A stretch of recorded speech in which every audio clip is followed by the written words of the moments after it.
Hello, everyone, and welcome to Retro Brick Reviews, where today we'll be taking a look at three recently revealed LEGO Star Wars Summer 2022 sets, all of which are related to Obi-Wan Kenobi and have been revealed in conjunction with the upcoming release of the Obi-Wan Kenobi streaming series. Starting with the first set, it is 75333 Obi-Wan's Starfighter.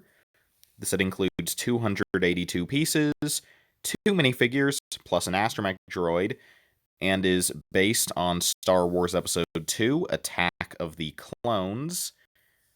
As you can see, the figures are from right to left. A brand new Obi-Wan Kenobi in brown Jedi robes, his trusty astromech R4P17, and for the first time ever in LEGO form, Tan Wei.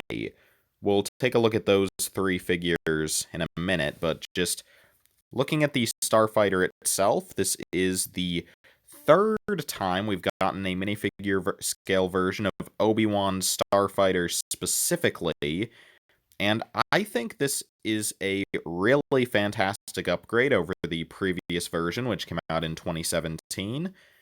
The shaping is very nice.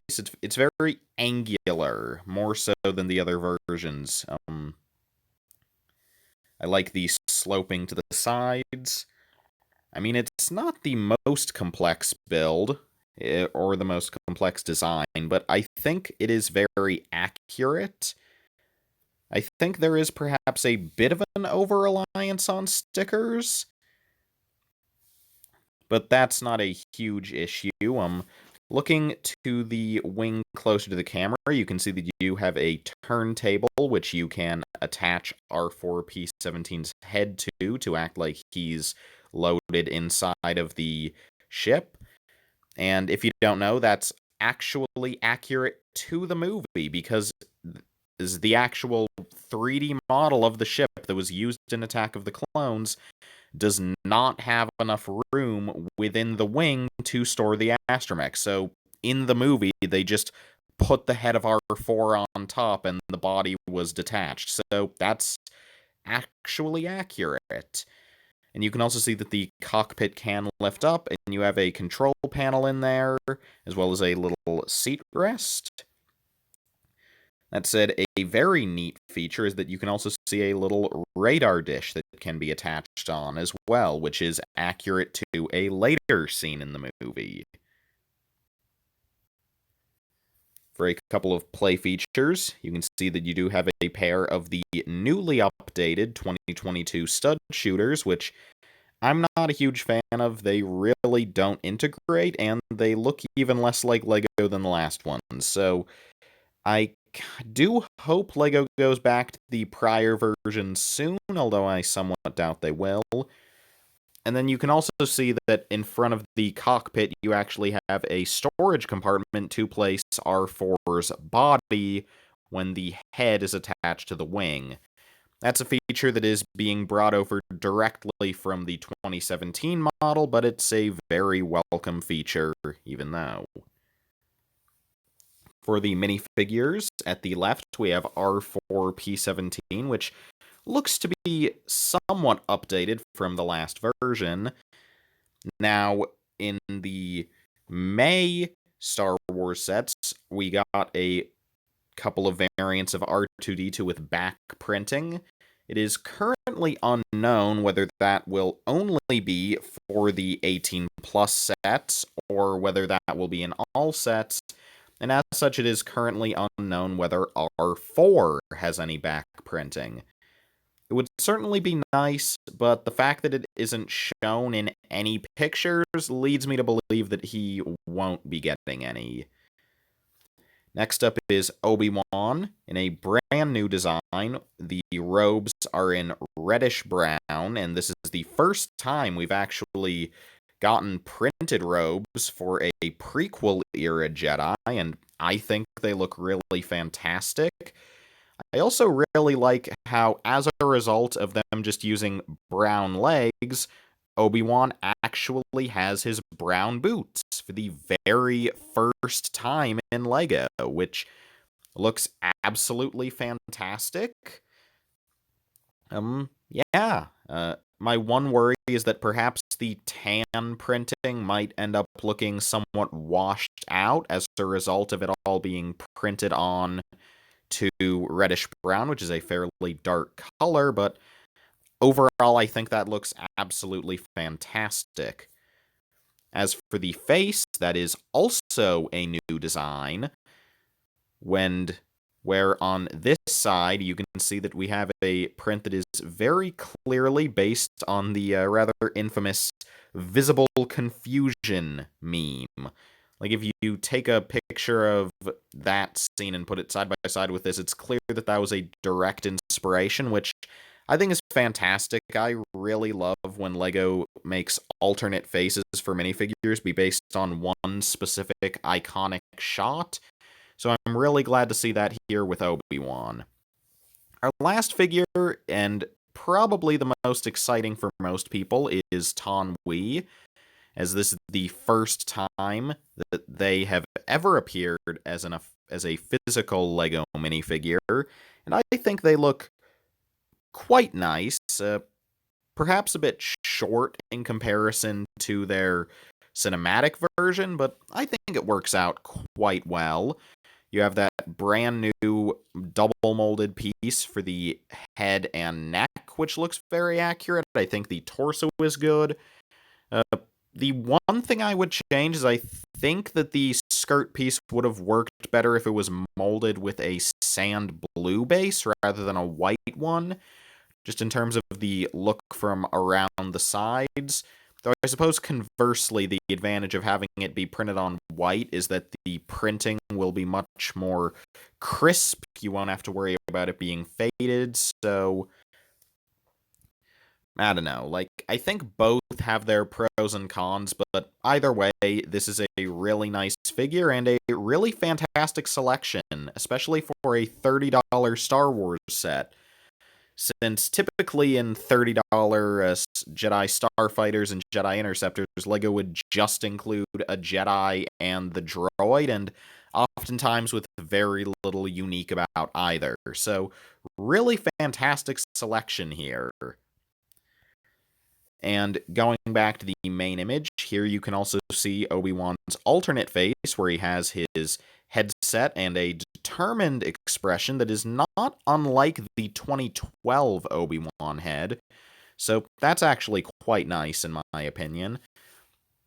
And one more thing that's not shown in this picture, but you also get the new 2019 Jedi hood piece in reddish brown for Obi-Wan as well, which I believe this is the first set to include that piece in reddish brown, which is really neat. But yeah, overall, I think this is an absolutely fantastic set LEGO's come up with based on Attack of the Clones. To our knowledge, this is the only set based on Attack of the Clones coming out this summer, unless there's some unknown retail exclusive. And I think it's a really great one. You have a really nice build, a truly incredible set of minifigures, and for $30, this might be one of the few LEGO Star Wars sets that's actually worth the $30 price point. So, yeah, really nice set overall, and I definitely plan on picking it up when it releases August 1st, 2022. Our next set, which is based directly on the Obi-Wan series, is set number 76336, the Inquisitor Transport Scythe. This set includes 924 pieces, 4 minifigures, and will retail for around $100 in the United States, and instantly, just looking at it, it immediately gives off vibes of the 2016 Rogue One Krennic's shuttle set. And I am very glad about that because I think that is one of the nicer shuttles LEGO has ever made, and I think this set improves upon even that.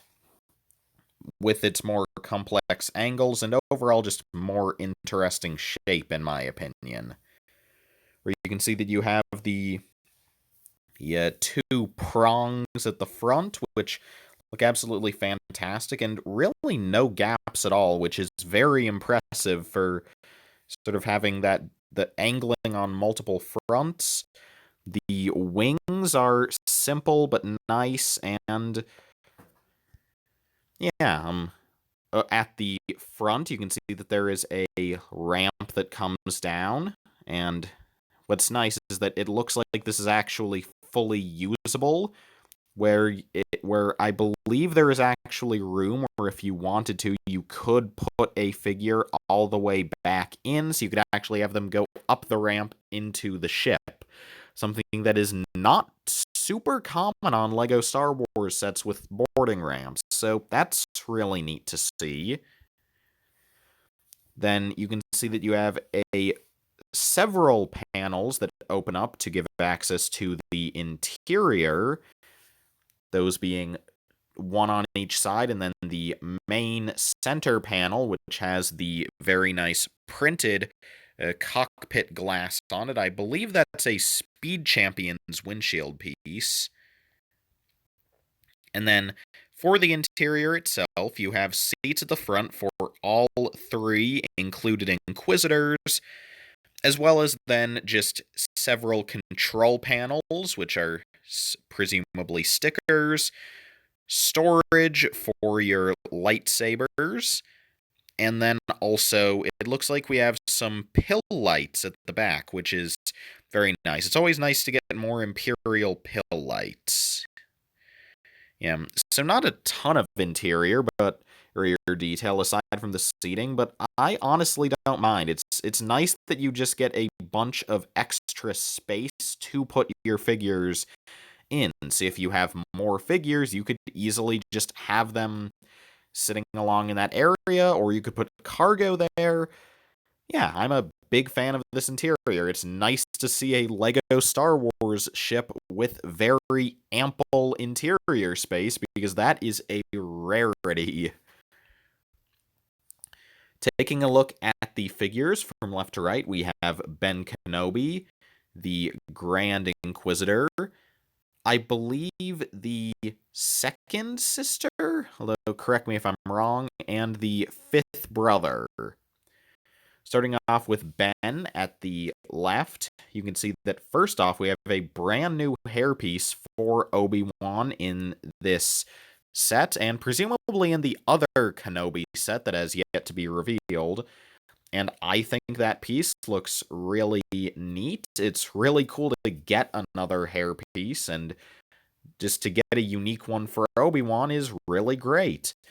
That face print I also quite like, where it's definitely similar to the Ewan McGregor face print we just saw in the Starfighter set. However, this looks a lot older, where you have wrinkles around the ankles, under the eyes, you have some crow's feet, and it looks like you even have some dark tan being printed into his beard, although that might just be the lighting. If it is just the lighting, I'll be honest, that would be a little disappointing, because I think that you really should have that lighter color to represent it starting to gray. And in fact, even if what I'm looking at is actually printed on, I do wish there was more. But so that's, I suppose, a minor issue, but other than that, I think the figure looks great. You have this fabric shawl, you have what looks to be a fairly simple torso print, but one that definitely works for the costume that we've seen in the trailer. As for the Inquisitors, the Grand Inquisitor, I think, takes center stage of all the figures. He looks fantastic. A face print that I think is much cooler, much more threatening than the one we got for Rebels back in 2015. A brand new armor mold that is not the same piece from the Rebels variant. That is a brand new piece, and it looks fantastic. Really great new torso and leg printing. And he, as well as the other Inquisitors, do all have the standard double-bladed Inquisitor lightsaber, complete with the stupid spinny hilt. I love the stupid spinny hilt. Our next figure is our female Inquisitor, who, of the three, definitely got the shaft. With a reused hairpiece, a very simple torso print, and no leg prints to speak of. Now, to be fair, in-universe, the costume is more simple than the others, and this isn't inaccurate, but it just feels like such a lower quality compared to the other figures we have here. I think she really would have benefited from getting at least some leg printing. Even if it wasn't new, just, I don't know, just some sort of detail down there. Maybe like the TIE pilot legs? I mean, ideally we could have gotten something new, but just having it be plain black, especially in comparison to how detailed the others are, just feels off. That said, what is neat is that by the looks of it, her face print is in the recently reintroduced medium brown color that we previously saw for a couple of faces in the Harry Potter Hogwarts Magical Trunk set, so it's cool to be seeing that in more sets. Our last figure is the fifth brother, who, much like the Grand Inquisitor, seems to have a brand new remolded armor piece that is, again, not the same one that we got in Captain Rex's ATTE in 2016, so that's very interesting. It does seem to be the same helmet, though. And then we have a brand new face print that, again, looks kind of creepy. Same thing with the Inquisitor, though on the Grand Inquisitor, I think it's to an even greater extent. Another great torso print, and what looks to be the exact same legs as the Grand Inquisitor, which looks really nice and creates some nice consistency between the two. Again, I wish that even if it would be a different print, we could have had something on the Inquisitor in the middle to give just some more detail there. But overall, I think this is another really nice set. I don't know if I'll pick it up. Ultimately, I think that'll depend on how much I end up enjoying the Kenobi series, but as just a LEGO Star Wars set, this is very nice. It looks very detailed. It has some fantastic angular shaping. I love that printed canopy piece. You have spring shooters, which are cool, I guess. The interior is very nice, and a really fantastic selection of minifigures. Yeah, as $100 LEGO Star Wars sets go, this is easily one of the best in the theme's history. Fantastic job here by the designers. Now, our last set is something that is definitely a bit less interesting, I suppose, but it's still quite nice. It's set 40547, the Brickheadz, Obi-Wan Kenobi, and Darth Vader 2-pack. Starting by looking at Obi-Wan, you can see that as Brickheadz go, this one is fairly simple, which I actually don't mind at all. There are no prints on this whatsoever. All of the details are accomplished just using built-in details, which I think is really nice. I love that the beard is built on rather than being just a printed tile. I think the robe detailing is pretty nice, maybe a bit off with the fact that you have a definite gap there. I wish they could have sealed that up a bit better, but yeah, I think that's fine. I think the robe detailing is very nice. But overall, I think the head is great because, like, between the hair and the beard, like, this definitely does look like Obi-Wan, as simple as the design is. Good job. That said, I think the better of the two is definitely the updated Darth Vader Brickheadz. Now, this is the second Brickheadz figure of Darth Vader that they've released. The first came out in 2018, and I think this looks very much better and very cool.